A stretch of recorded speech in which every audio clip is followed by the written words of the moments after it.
Hello, everyone. Thank you for being here today. My name is Keely Denneberg. I'm Senior VP of Client Solutions at Orange Grove Consulting. And today I am joined by Dr. Jodi Detjen, Managing Partner at Orange Grove. And we are continuing a conversation about organizational assessment and part two, which is redesign, organizational redesign. So, Jodi, we just finished talking about what we do when we assess an organization.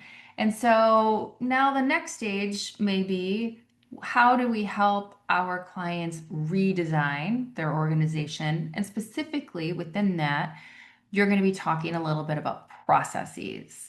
So tell us, what does that look like? Yeah, I think most organizations don't understand that structure and processes are actually incredible levers for change. Changing a structure changes how people are viewing the power dynamic, who's reporting to whom, who's accountable for which aspects of the business. So, for example, bringing in a matrix organization, now at the individual level, you're reporting to two bosses. So therefore, you have two different priorities, and you have to figure out how to balance them. Versus when you just have one boss, you're just going up. And oftentimes, the way organizations are structured, they're very hierarchical, and they're not very matrix based. So therefore, you've got people that aren't really thinking about multiple stakeholder perspectives. So, for example, let's just take customer service. Many organizations have already redesigned customer services so that they're bringing in product perspectives, for example, because customer service is a beautiful opportunity to cross sell. But what a lot of organizations have done is they've simply automated the customer service process. And they haven't really looked at what are we trying to accomplish with this customer service process. And so the classic example that I like to give is that you call an organization up and you're on that ridiculous press one for this, press three for this. And so everybody hates this, right? Because it's just very annoyed. You never get to the answer that you want. With AI, there's this incredible opportunity to actually rethink it completely and to allow people to really say, this is the problem that I'm having. How can you help me? And you can bring the resources of the organization together across all the different aspects and give an answer that's much more tailored to that individual. But what this requires is you've got to understand what your goal is. What is the purpose of your customer service, for example? Is it just to problem solve? Is it to cross sell? Is it to maintain a relationship? What is it that you're trying to accomplish?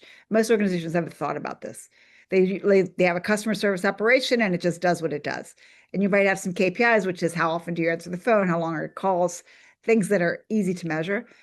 But you're not necessarily asking questions about how do you manage the holistic relationship? And what does that actually mean for the organization? So identifying the goal and then identifying what are the different outcomes that you're expecting to get, and then saying, how do we want to do this so that we minimize the pain points for a customer? So the design thinking approach, for example, the customer journey map is one of the best places because you can map out your current journey map, say of a customer service process and how the customer comes in and all the different feelings that that customer is having. And so, for example, if you did it like you were calling airlines, you'd see how negative everybody feels, right? Or you're calling, for your cable company. Like the customer journey is horrible. People hate it. If they could stop it, they would in a second.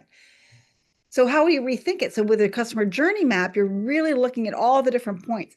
You're also looking at all the handoffs. When one person's handing it off to another person who's handing off to another person. So now you've got four different people working on this customer issue. So we have to rethink, we have to step back and say, what is our goal? What is our outcome?